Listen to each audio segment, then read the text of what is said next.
Good morning, Dave Grabbers. Book Talk is live this morning from Portland, Oregon. Good morning, Jodi. Hi. Hey guys, we're talking today about just basic Sub2 questions. We had a post a couple of days ago. I made one a couple of days ago. Hey, Renee, good to see you. I made a post a couple of days ago that was really just a basic sort of who owns the property when it's placed in a land trust. And what that thing really reminded me of is that, when you've been doing this a long time, and gosh, I've been investing for 22 years now.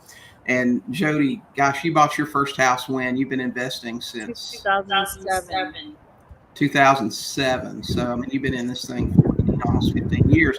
So when you've been doing stuff for a really long time, you forget about the basics, just the basic when you got started stuff. Hey, Matt Wilson, good to see you guys. So we said, hey, why don't we just make this thing a Q&A? And, we get questions all the time through direct message and emails and Facebook Messenger and just everything. So we thought we would bring a few of those, and hopefully you guys have some questions this morning. Hey, Luke. Yeah.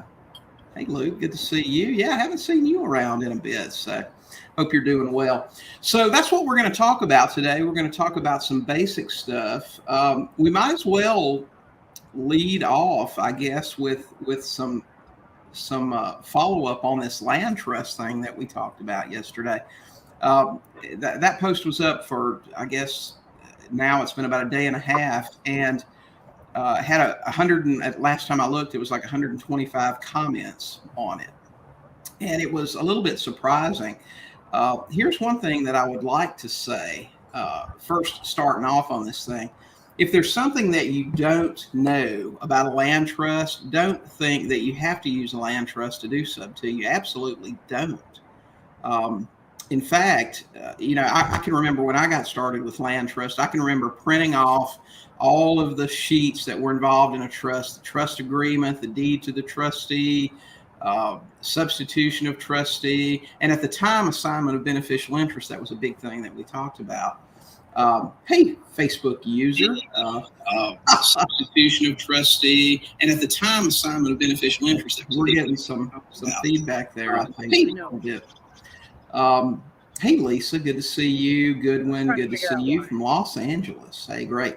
Guys, if you're on Facebook, I know we're streaming live right now to YouTube and Facebook, but if you're on Facebook, the only way we can see your name is if you actually go to StreamYard.com/Facebook, and they have to approve that. Facebook likes to be in control of what's going on, so you don't have to do that on YouTube. But you do have to do that on Facebook. But back to when I'm talking, is that what happens, or no? I don't hear it when you're talking. It was just before. Okay, just checking. All right. So hey, Matt, Brian, good to see you guys. So don't let using a trust or I printed out all the documents. I laid them all out in the floor of my office in just this progression of how things work. You fill out this first, you fill out this next. I know it can be super confusing, but there are a lot of cases when you don't have to use a trust. And in fact, I know a whole lot of investors who they don't bother with it. I know John Burley, he's a contributor here in the forum a good bit, and he is in Arizona, doesn't use trust at all. He says Arizona's not trust friendly. Don't know that, haven't bought a house in Arizona, but I trust what he says. So he just takes title directly in LLC. So you can certainly do that. And I never used a trust. I never knew how to use a trust. I called all around when I lived in Wisconsin. I called every title company and attorney I could think of to ask, how do I use this trust thing? And they didn't know what I was talking about. And that's a good reason. And to use them, because most of these guys just don't know what they are. It's surprising. Even people in the legal profession don't understand them. And I learned that in my divorce that I had 12 years ago.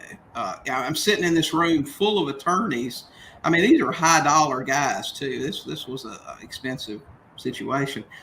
And actually, during the depositions, the partners came in, and one of the partners is now like a senator, I think, in the States. I mean, these guys are smart dudes, but they all came in during the deposition just to sit at the conference table and listen as this guy took me through. Okay, now you use this trust. How does this work? I felt like I was teaching a law class because all of these guys didn't know how these things work. So, anyway. But a trust isn't necessary. Jodi's a great example. She's flipped a bunch of houses. I think you did rehabs too, didn't you? Did you small rehabs? I did one, but it was too much work. But she never used one. Even her first Sub2 deal she didn't use a trust. You want to tell everybody about that, how it worked? I mean, I didn't see the need to use one, I guess, in that case, because I knew I was going to flip it. So. Mm-hmm. I mean, I still could have, right? I mean, I could have, but I didn't know how to do it. I wasn't married yet, so I didn't have help like that. So, I just bought it in an LLC and then I flipped it. Well, it's just not necessary, and it can be problematic at times. A good case in point, one of our coaching students, Carla, and you guys, if you haven't seen the Goat Talk that we did with her, and we're going to do a podcast with her soon. But she was on a couple of weeks ago talking about her first Sub2, and she didn't use a trust. Well, she did use a trust, but it became problematic because she flipped it. She didn't have ownership, but a very short time, and it became problematic because the title company that she dealt with didn't like the trust, and I mean, eventually it all got straightened out, but it just wasn't necessary. If she had title literally in her LLC, it would have been just for a couple of weeks. It wouldn't have made any difference anyway. So, and I don't personally, even investors that use LLCs to hold their properties that they take Sub2 in general aren't having trouble because the banks really just don't care. The due on sale clause is just not something that's a problem. So, while we're on that topic of your first deal, hey, Nick. I don't know who the other Facebook user is, but I know. I'm trying to look at the Facebook pages and see if I can figure out who people are. Yeah. But good morning to you too. And listen, guys, if y'all don't, if you want to participate in the conversation and not give Facebook or StreamYard your name and all that stuff, you can watch us on YouTube. We're there as well. It's Sub2 Deals is the channel name, so you can watch us over there. Tell everybody, I don't think anybody's had an opportunity yet to hear about your first Sub2. You want to tell everybody a little bit about it, how you got it, and what happened? Well, I knew somebody who was using like some kind of software program that posted to Facebook groups. And I tried to use that program, but it just never worked. There's Bill Walston. Hey, Bill. And I couldn't get it to work. It just didn't. It was kind of new and it was glitchy and it was, I don't know. But anyway, so I started to just post to Facebook groups, like just do it the old-fashioned way. So I posted in a lot of community groups and yard sale groups and stuff like that. And I just posted that that we buy houses and any condition, all that kind of stuff. But I didn't put anything like a flashy or like a commercial or anything like that. It was like I was just a person. Mm-hmm. And I had a girl message me back and she said, we're getting divorced and we're behind 4 months or 5 months on payments, and I just don't we just want to be rid of it. And so I was like, that's what I like to hear. So anyway, so her husband the house was in her husband's name, so I dealt with him. I got a hold of him and he was just like, yeah, just take it. I ended up giving her $2,000 just to help her move. But there was about, I want to say $50,000 in equity. Mm-hmm. But it did need a little work. I had to put probably $5,000 into like carpet and fixing the fence and a little bit of paint and stuff like that. Right. And so then I ended up just listing it with a realtor in that case for whatever reason. And I mean, I did actually try to sell it myself for a minute, but it was that's a lot of work. Mm-hmm. All the handling the showings and stuff. So I'm like, forget that. I'm just going to list it with a realtor. I had enough equity and I ended up selling it in about 11 days, I think. And I got $24,000. I know. Isn't that amazing? I mean, somebody just gave you a house. I know. And just doing some really basic stuff that we talk about all the time, posting Facebook garage sales and groups and things like that. Carla, her deal, that we were talking about previously, same thing. I mean, I think that was actually an expired listing. Actually, an expired listing was over 2 years old. So she went back a little bit further than we usually do, but she was new. But the point is, it works. It really does. Hey, Mark. Yeah. It was good that she didn't know what the norm was, Right. And it still worked anyway. She would have missed it. Yeah.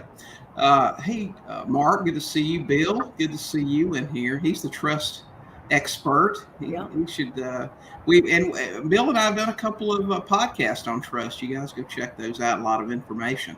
Gail asked, "Are we both in the same location?" Well, sort of. We're both in Portland. I'm inside and she's outside. Because I'll show you.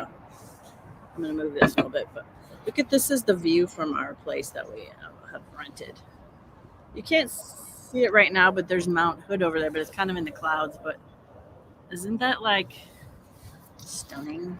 Yeah, this place is great. I know, it's awesome. Yeah. Corporate rentals, that's the way to go. Hey, Jonah. Hey, Dora. Good to see you. And I'll show you. And there's William's right inside that window. Yeah. I'm inside. I can't go outside. I've been bad. I have to stay in. Jonah said his last 2 Sub2 deals were divorce situations. Yeah. I know that'll do it. Hey, Phil. Good to see you. Joni's here now. Who's the cute blonde on camera? That's right. I'm telling you. I decided to share her with you guys today. So I know. Usually it keeps me locked in a dungeon. I know you don't believe that.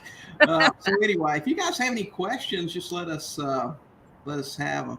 Yeah, William's cheating from the inside. You better believe it. It's cold. Okay. Well, it's not that cold, but no, it's not bad. It's cool, but I do have my Packers blanket on my legs to keep me warm. Okay.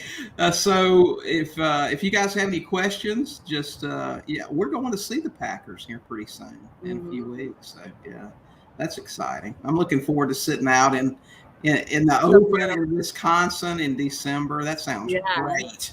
You guys know I don't love anything more than being out in the snow and the cold and everything. You're gonna need a parka.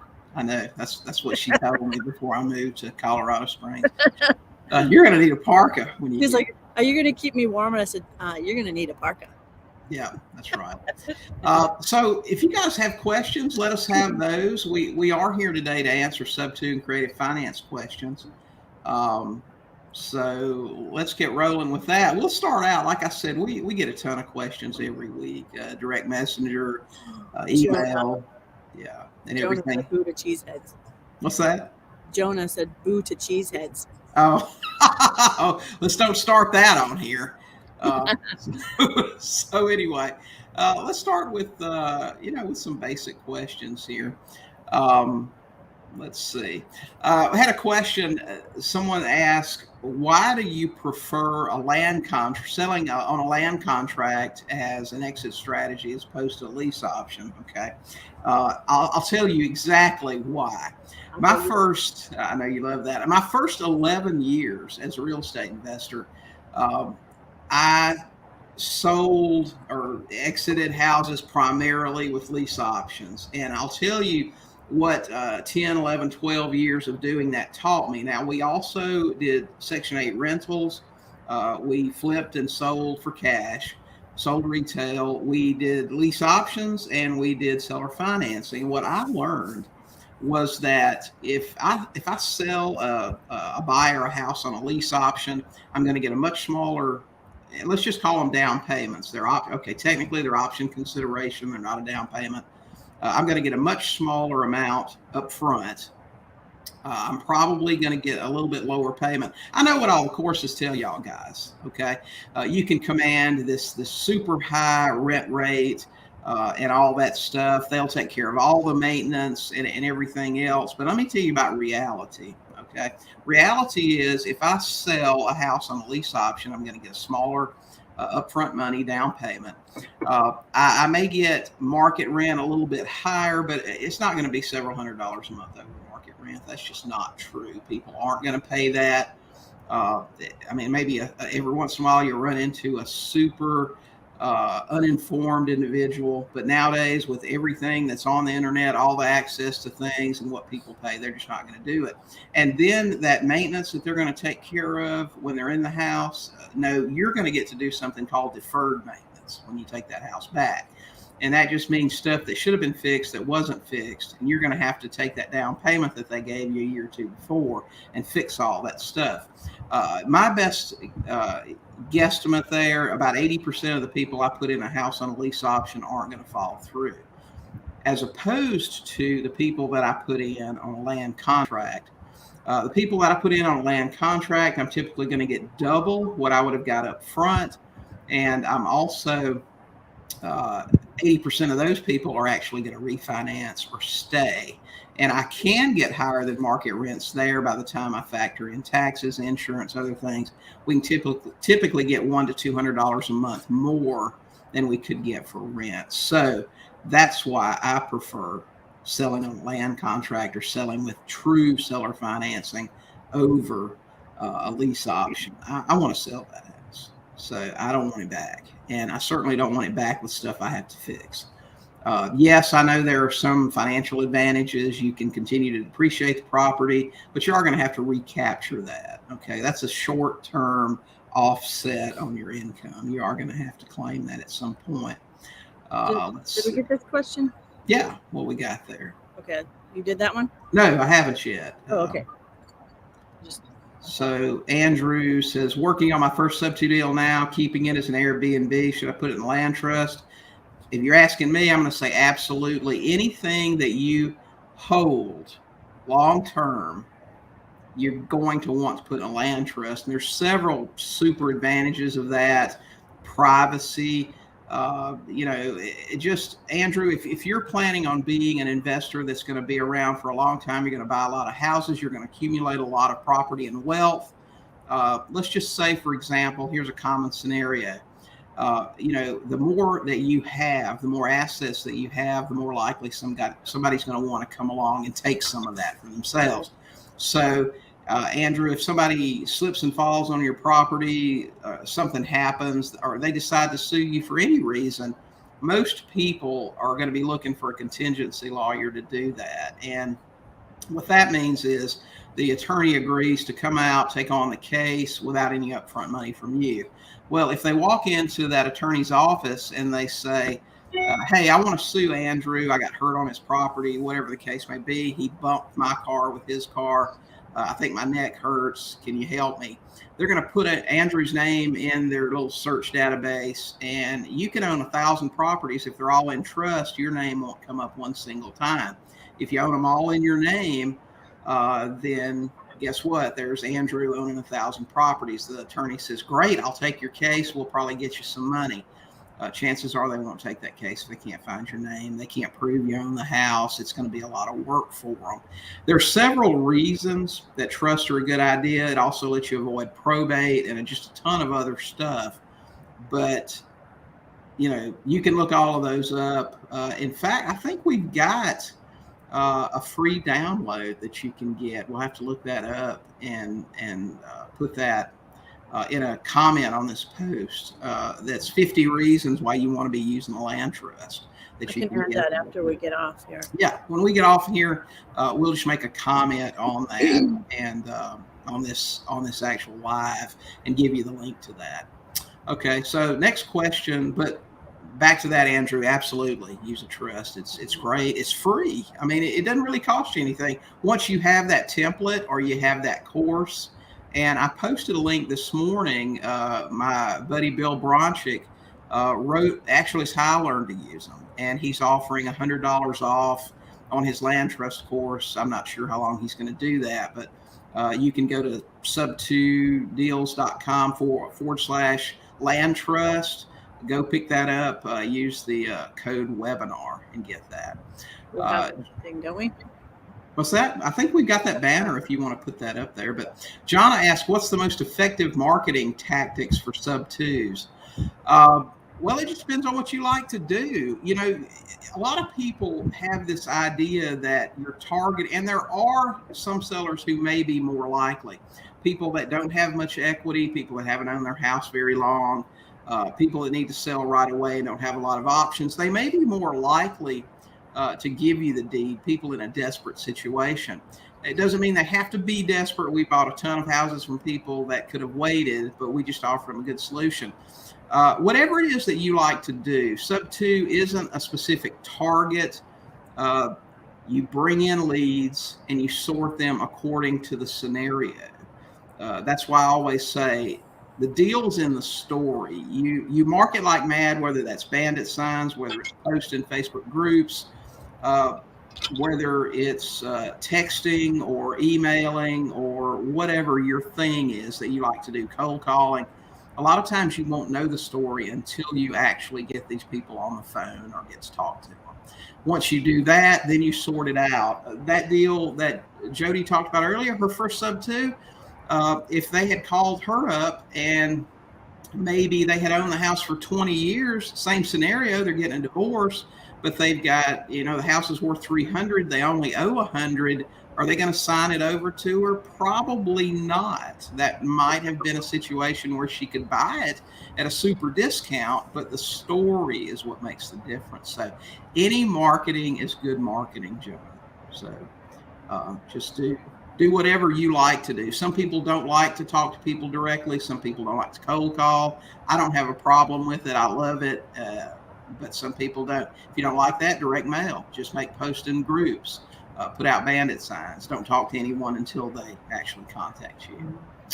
So Matt says, what do you do if the market shifts back down and you bought at the current going rate, Sub2? Do you have another exit strategy? You know, we hear that a lot in booming markets. Okay, let me give you a scenario, Matt. Let's say that I buy your house from you. You call me up. You bought it last year, you know, top of the market here. The house was worth 400. You paid 400. You got, maybe it was a VA loan. You financed 410,000. So you still owe 400. Unfortunately for me, I have really bad luck. So 6 months after I bought your house and put somebody in it and sold it to them for 425, the market tanks. Now the house is only worth 350. If I bought with fixed rate financing and a fixed payment every month, okay, now I own a house where I owe 400. My buyer owes me 400. And the house is only worth 350. Do you think that person in that house is immediately going to go, oh my God, this house isn't worth 400 anymore, I'm out? Probably not.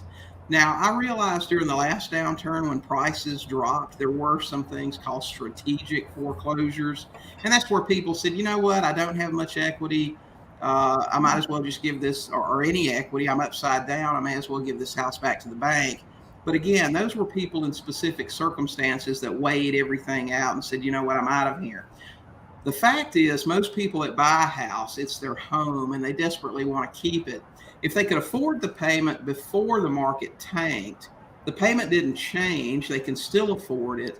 Most people are going to stay and ride it out. So does my exit strategy have to change? Well, no, my buyer, because that's my only exit strategy, okay? I don't rent anymore or anything like that. It's just selling with seller financing. So do I worry about them giving the house back? Well, no. If they do give the house back and I can't morally sell them a house that's only worth $350 for $400 because I owe $400, what are my options? Well, at that point, rent rates probably aren't going to change too much. I'm probably just going to rent it out. But chances are I'm not going to get that house back. Those people are going to stay. They're going to continue to make the payments.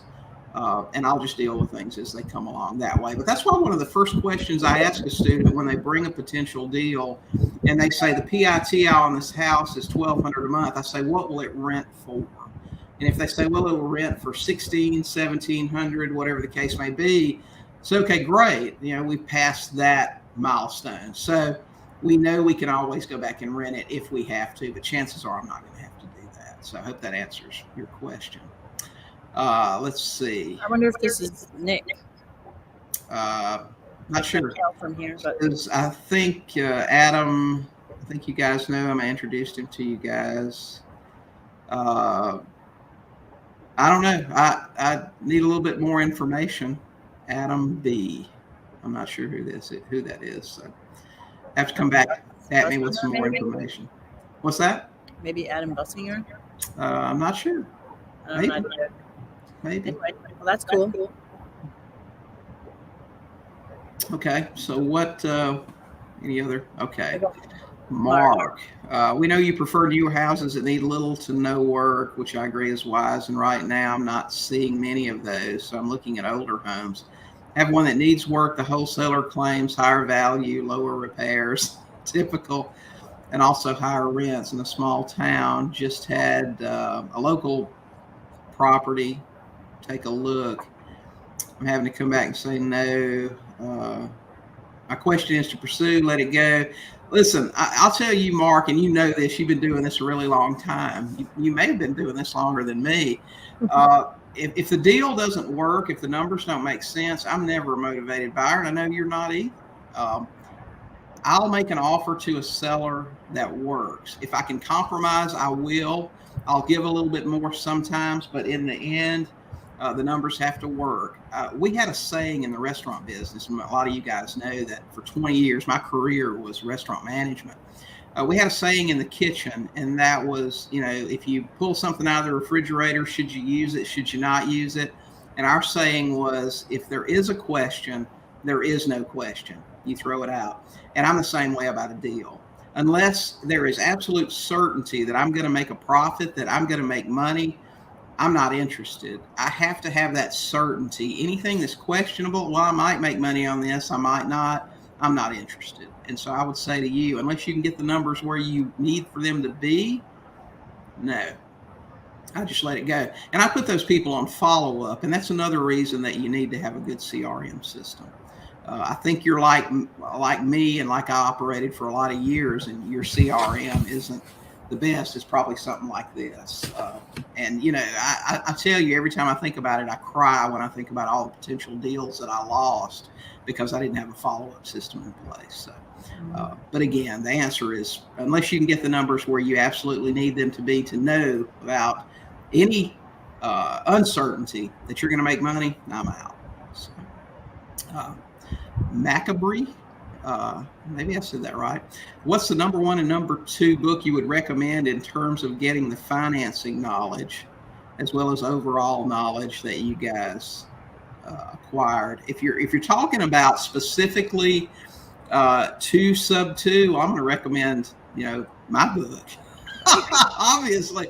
I've taught thousands of investors how to buy Sub2. As far as an actual book, I'll tell you, this is offered up so often, it's cliche. I would start with understanding how things really work. That's Rich Dad, Poor Dad. It took, before I read, it's a small, super small book, but it really changed the way that I looked at what is an asset and what's a liability. So if that's what you're talking about as far as financing, then that's what I would recommend getting started. Number two, gosh, I don't know. I read so many books. It's hard to, in fact, my students joke that I have probably the largest PDF library of ebooks in existence. But because, I just read a ton of them. As far as financial knowledge, just always be learning and always be studying. There are a lot of good ones out there. Even the worst one, it's kind of like courses.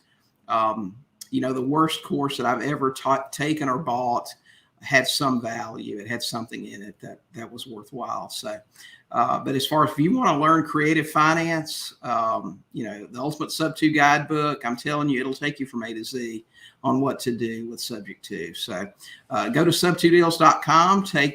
In fact, you can get a discount on the course right now. I think you can get a $50 discount by using the code subscriber. So if you guys want to take off over there and pick that up. Let's see, what do we have next? I think I lost my producer.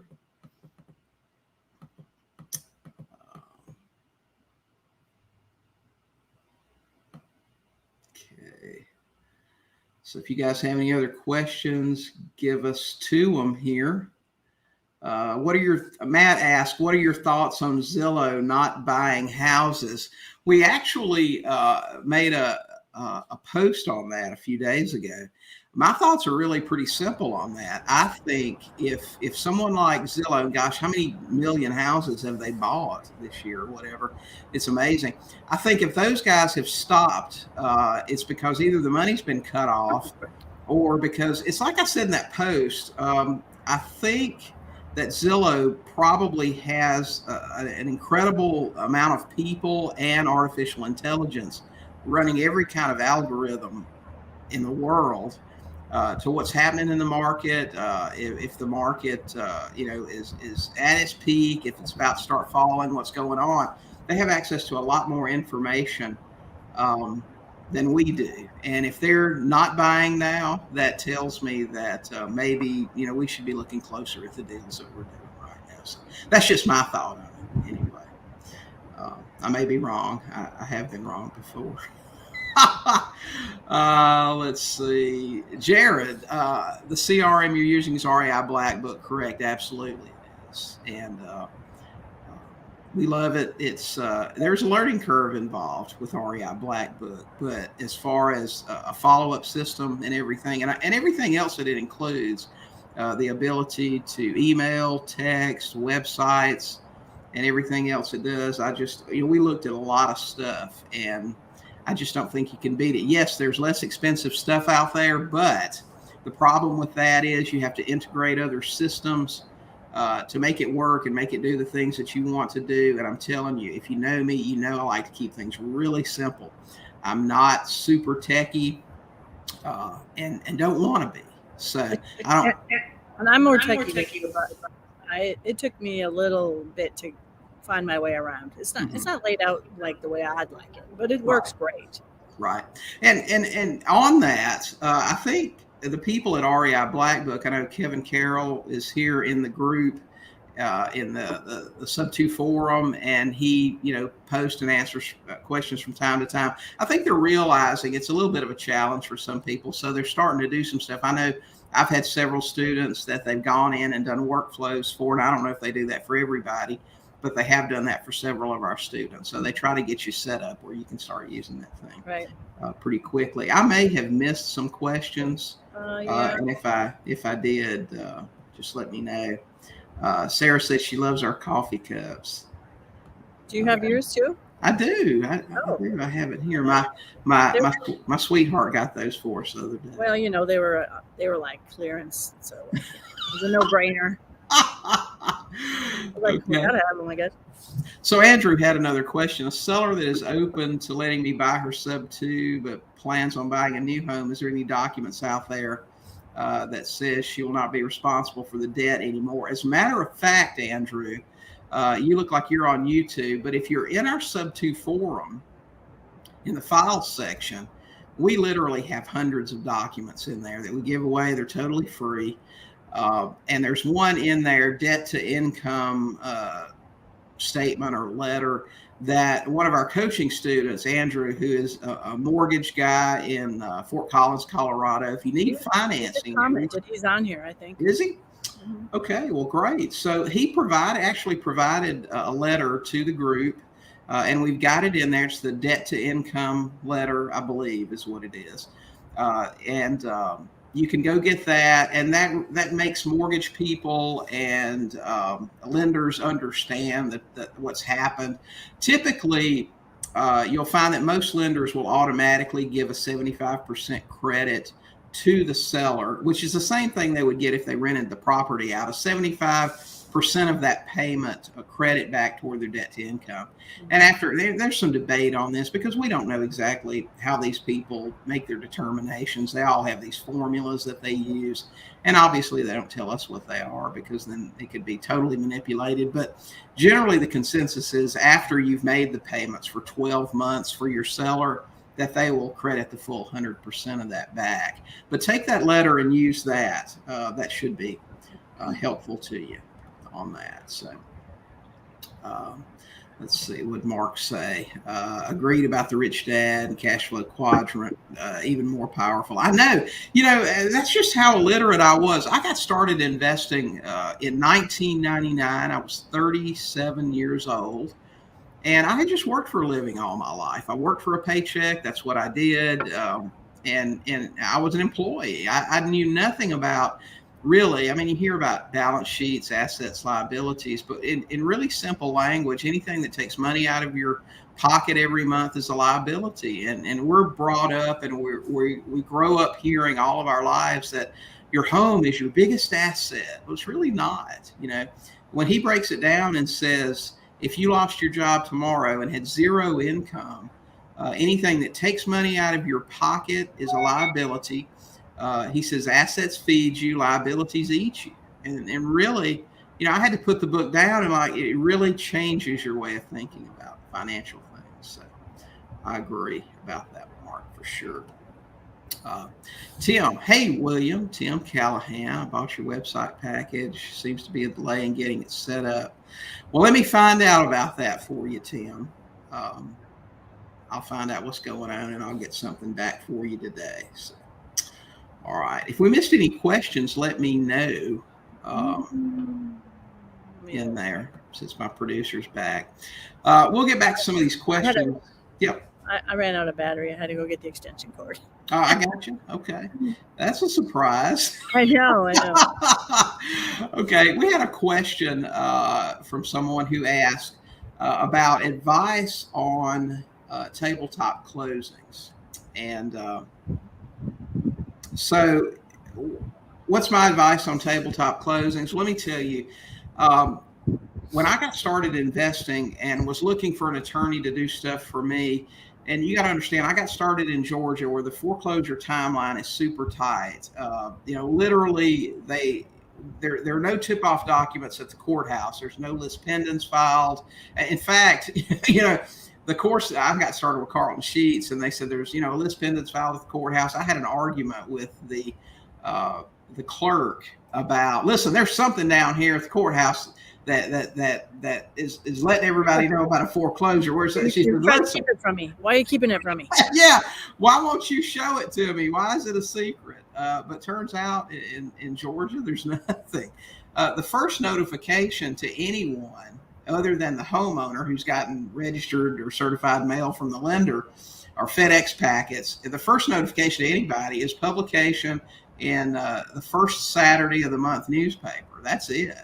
So everybody's on a level playing field with regard to that. But the foreclosure is the following first Tuesday of the month. So, I mean, it's like 28 or 30 days, boom, and it's done.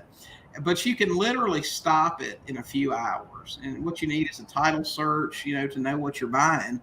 And then writing a check to the attorney handling the foreclosure. But when you've had a few people call you up a day or two before the auction and you need to get some stuff done, it's really hard to get an official closing set up. And that's why I started doing what we refer to as kitchen table closings, tabletop closings, that sort of thing. When I moved out of the country in 2010 and didn't have a lot of contacts and things like that, I was already familiar with the process. And what I found was it was just super easy to get stuff done with a mobile notary. So, to this day, I'm going to do pretty much all of the purchases with a mobile notary.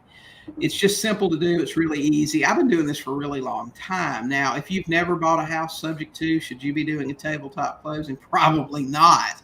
In fact, if you have to ask, do I need an attorney? Chances are you do. So, would I recommend that as a way to get started? No, I would not. If you're very comfortable with preparing your own documents and doing that sort of thing, yes, it is something that you can do. And if you've got a screaming deal on super short notice and all you really need is a deed, absolutely, you can get that done. So we talk about it in here, from time to time. If you have any questions, just send them to us. We'll be glad to tell you exactly what you need. But it's just not that hard to do. This is my favorite question. Oh, yeah? Yeah, I like it. Matt, how quickly can someone replace an average income of, say, $4,000 a month with Sub2? Well, Matt, it depends on your cash flow per property. Okay, let's say that you make $4,000 a month. That's take-home pay. So you're making probably $60,000 a year, which, interestingly enough, is about the median income for a family in the United States right now, around $60,000.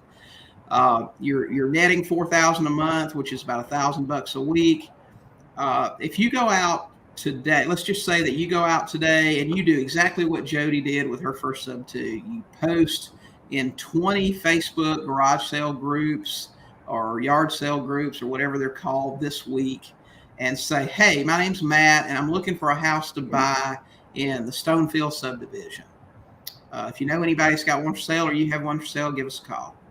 And you don't try to sound real fancy. You just make that post. You get 10 or 15 people call you that need to sell. One of those people that calls is in the middle of a divorce. They've got a house worth $300 that they bought 2 years ago. It was a VA loan. They financed 100% of it. They financed the full $300, and they owe $295. Okay. It's worth about $300, maybe $310 now. You're in a market that's not appreciating super rapidly. You got a little bit of appreciation. They agree to let you take open payments for $1,000. Let's just say $1,000 a month.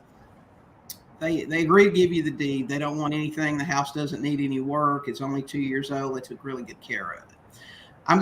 You're gonna list that house for about $330. You're going to find a buyer that's got 10% down. That's $30,000. You'll finance them. You'll create a cash flow. You'll make their payment will be $1,500 a month. You got a $500 a month cash flow. Now you're going to put $30,000 minus any expenses in your pockets. That's replaced half your income for the year right there.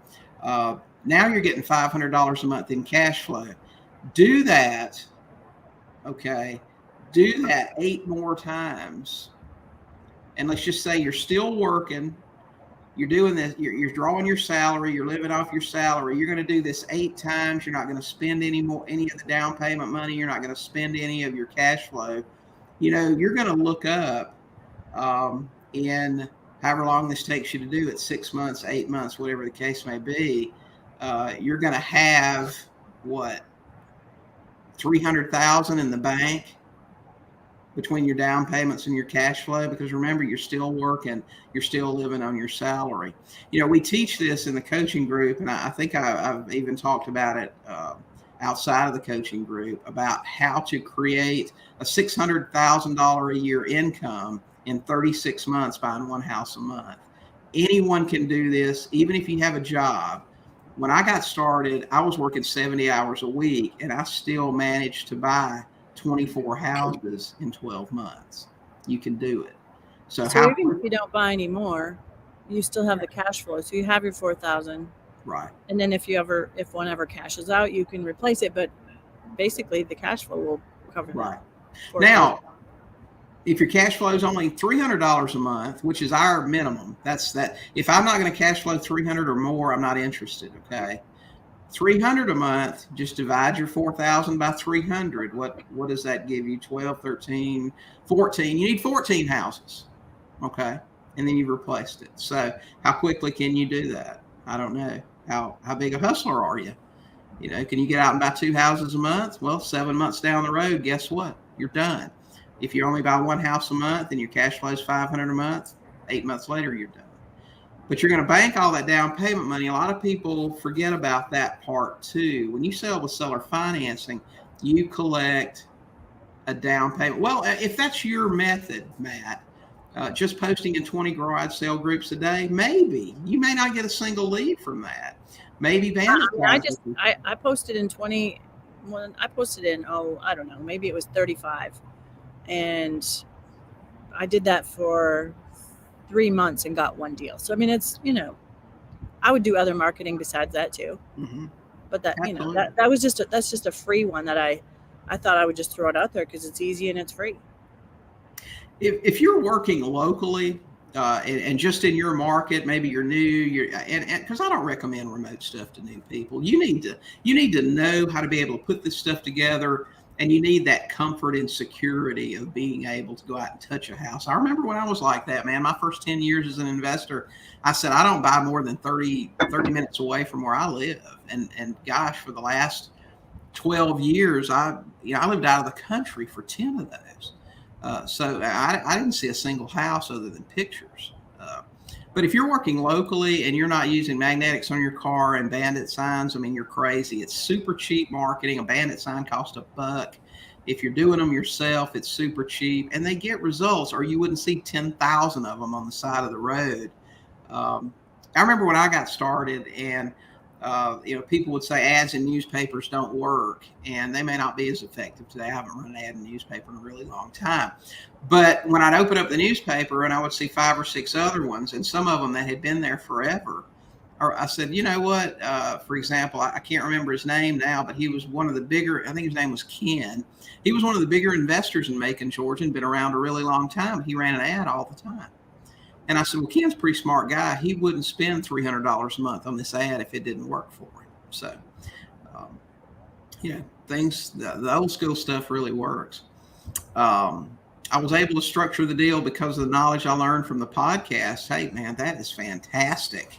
I really appreciate that. I love messages like that. That's fantastic. Here's the details. ARV 210, mortgage balance 119, PITI 860, repairs 15, cash to seller. That's a fantastic deal, Andrew. That is great. Good for you. Go podcast. Yeah. Well, you know what? The podcast had the information, but yeah, for sure. Andrew took action. And for any of you guys that say that there aren't any deals out there that can be had that have some equity, gosh, what was that? Let's see. 25, 19, that's 144 in it, worth 210. That sounds like a pretty dang good deal there. So I take it all day long. Hey, Ron, good to see you on here. He says, good morning. Love to hear about your story of buying out of the country sometime. Well, you know it. I'll tell you, I wrote several articles about it, how to invest remotely and that sort of thing. So check them out. Mark, there at sub2deals.com. Jared said, when posting in Facebook groups, are you doing it as Jodi T or ABC Home Buyers? Jodi? I did it as myself. I wanted to be just a regular person. I tried both ways, actually. I put my company name, and then I made a graphic and said, like an ad sort of, and I got mostly just spam, jerk responses. People would tell me I'm, scamming and stuff like that. When I posted just as me and I said, hey, I'm just looking for a house to buy in this area. Even saying I can pay full price and stuff like that attracted some, that's a scam. But I tried to keep it really conversational. Like I'm just a person. I'm just a guy trying to buy a house. You know what I mean? Well, what happens is when you post as some business, or you try to be really flashy and use a lot of graphics and stuff, you tend to be booted out of those groups quicker. Don't you find that to be the case? I did. I got kicked out of a couple groups, but I didn't really worry about that. I joined like 30 groups and I got kicked out of 5, and I was like, whatever, it doesn't matter. If they're that strict, you just keep going with the other 35. It's not a big deal.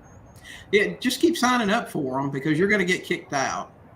Yeah, I mean, there's a few that just have you can only post on Tuesdays. Well, I'm not going to keep track of that. Mm-hmm. If they're going to be like that, I'll just skip that one and post in the other ones.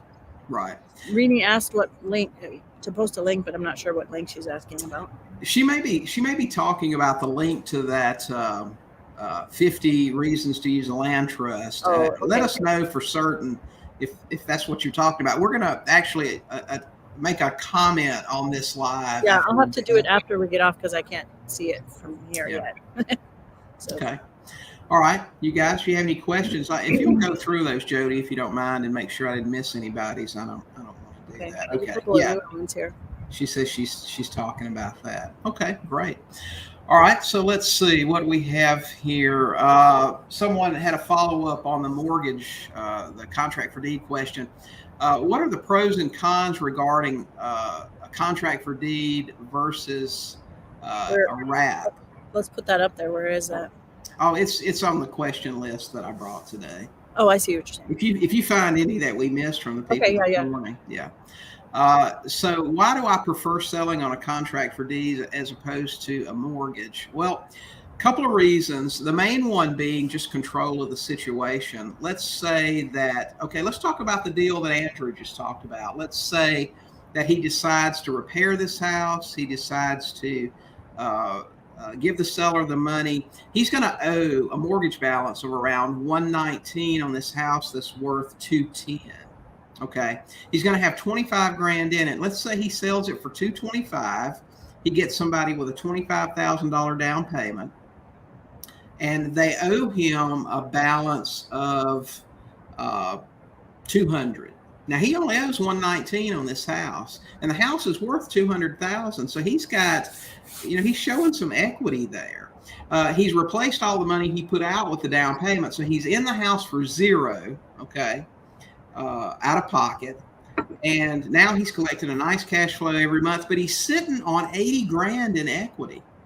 So what happens? Let's say 6 months down the road, he runs into a deal or a situation, because life happens, where he needs cash. Now, if he sold that house to a buyer on a contract for deed, what does that mean? That means Andrew kept legal title on this property, and as such, he can go refinance that thing if he wants to and pull his equity out and use it. Okay. What if he'd sold it on a wrap where his buyer had title? Man, he's just stuck, right? That $80,000 in equity is just buried in that property, and he can't get it out until his buyer pays him off. So that's the main advantage. Number two, we take title in a trust, and we all know the due on sale clause typically isn't an issue. But let's just say the bank went crazy in a few months and started searching for situations where title had transferred. We know the Garn-St. Germain Act gives a homeowner the right to transfer property into a trust for estate planning purposes. So if the property went from Joe Seller to a trust, no flag. If it went from Joe to a trust to Tom Smith, that might raise some questions. So we keep legal title, we keep it in a trust. Along those same guidelines, titles held in a trust, keep it in a trust.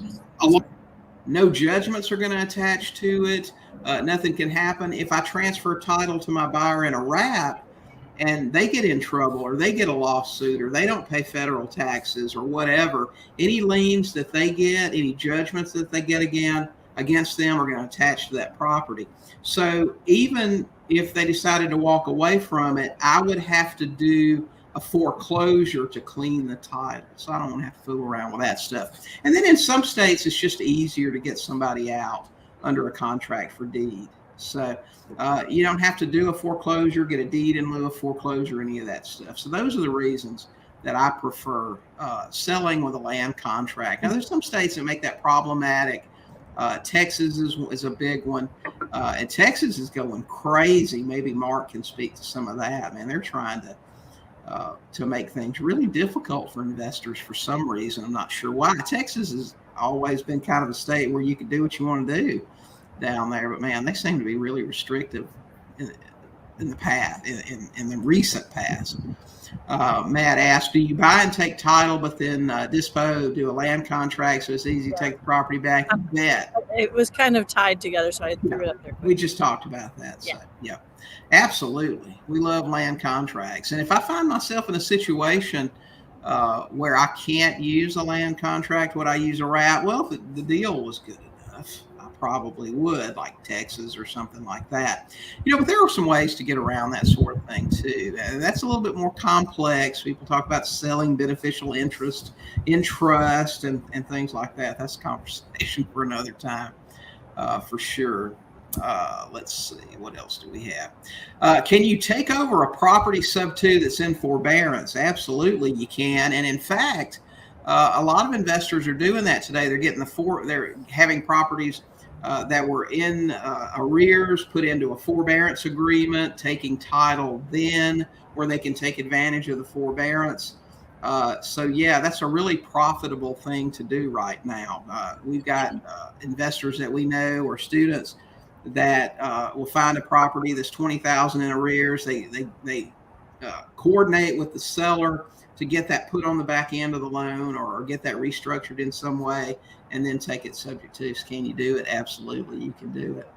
What Mark say? All 4 major Texas cities have gone California liberal. Not the same. Let's see. What's Matt's question there? How long do you get an option to buy on an acquisition side?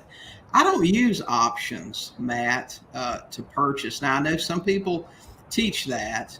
Start with an option to buy. I don't like options because most of the people that I deal with want some certainty. An option sounds like, well, I might buy it, I might not. And a contract's the same way. I tell all of my students, make sure you accept, sometimes you can't get an extended due diligence period. I get it. If seller calls you today, the foreclosure's 3 days away, you're not going to get 2 weeks to check things out.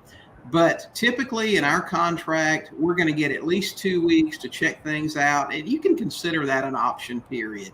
You can back out anytime during that time. You uncover something that makes the deal not look like a deal. But I'm going to tell you, this is the way we do things. If I market and my marketing brings in a seller, they talk to me about the property, I'm going to have something pulled up like PropStream or something where I already know when they bought the house, how much they owe, if it's in foreclosure, what the payments are, what the value of the home is. I'm going to have all that information just in a minute.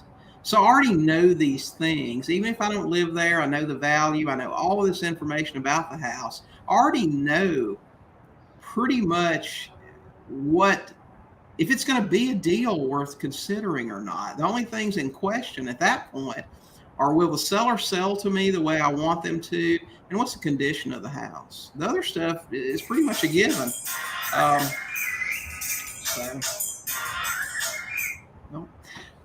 So I already know those things. All right. So I don't need an option. If it sounds like it's a deal, I'm going to write that contract up, put that seller's mind at ease that, hey, it looks like we're going to sell this house. Get the house under control. A lot of times with an option, you still need to give them the right to sell to someone else or do other things like that. I want that house under contract. I want to control it. Because, we had one of our coaching calls the other day. We had a student come in talking about a package deal, and it sounded like a screaming deal and ultimately turned into be a really good one.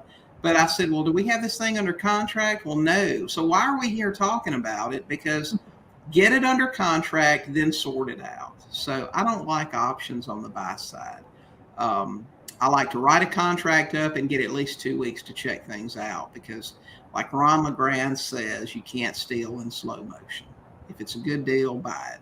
I trust what the seller tells me, write up the contract, and verify the information. Trust but verify. That's what we do.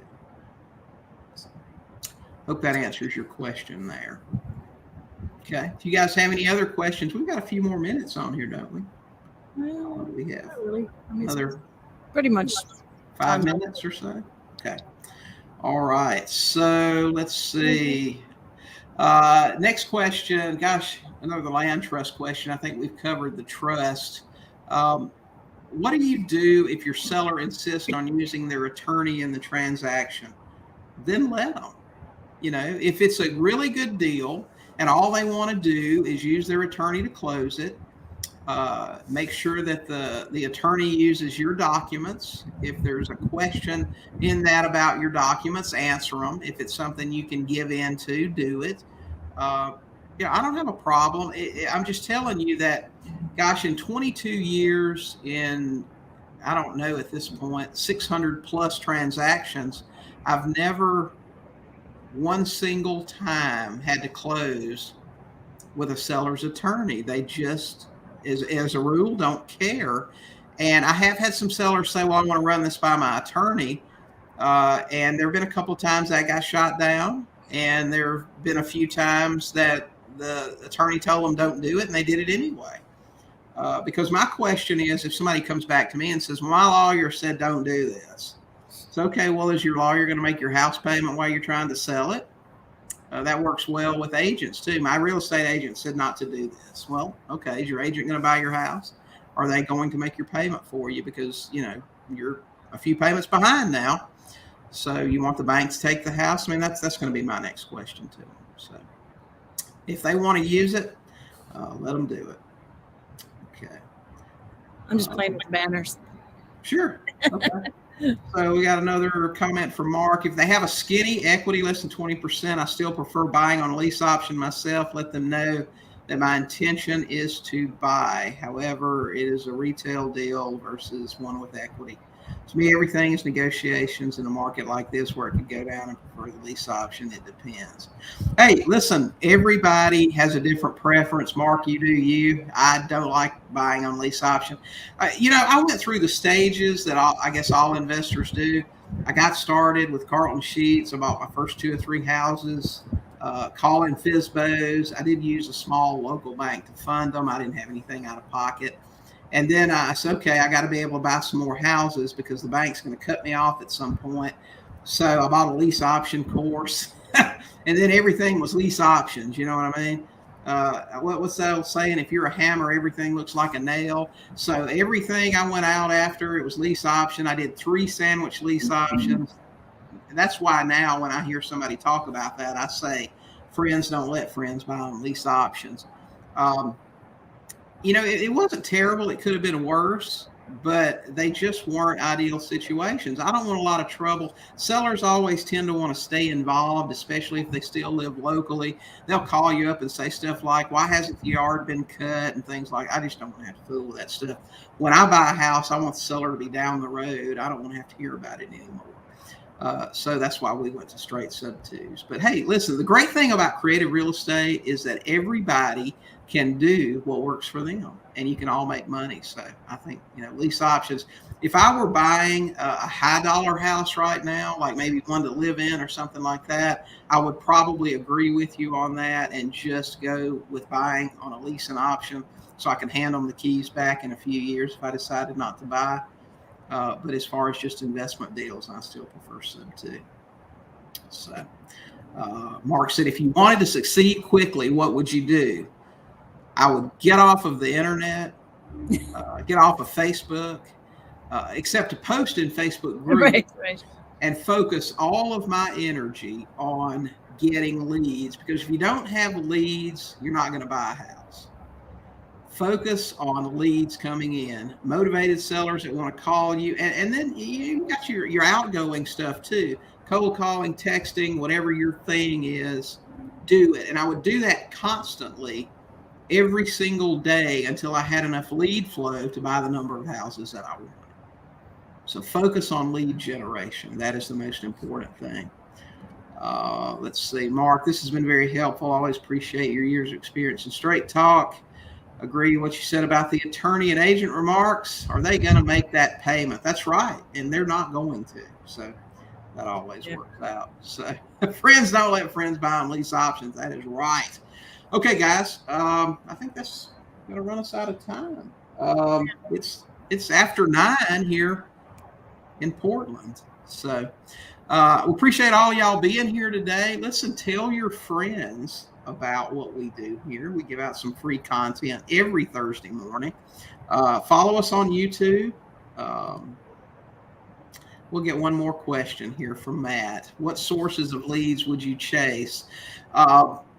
I like people that have not owned their house for very long. You can stack your list. If you're not using PropStream, I think we've got a PropStream link here where you can get 7 days free and also save a couple of bucks a month on your subscription if you use that one. Go to sub2deals.com/PropStream.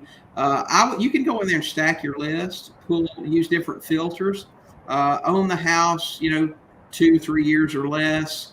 low amount of equity vacants, for example. Okay, that'll get you a good list. You can pull that in different cities, skip trace that stuff, call them or mail them. Those are really good ones. Anything that's vacant. I'm sorry? Door knock. Door knock. Driving for not on the vacants, but just not on the vacants. Pull your foreclosure. Listen, this is the absolute best list there is, and it's been almost non-existent for a while, starting to come back. Pull your list pendants, your foreclosure notices, and actually go door knock. Put together a door drop. Jeff Kaufman actually shared a letter, I think, in the group not too long. Well, it was last year now that he uses. But put a letter, put a contract in there, fill it out, except for the dollar amount.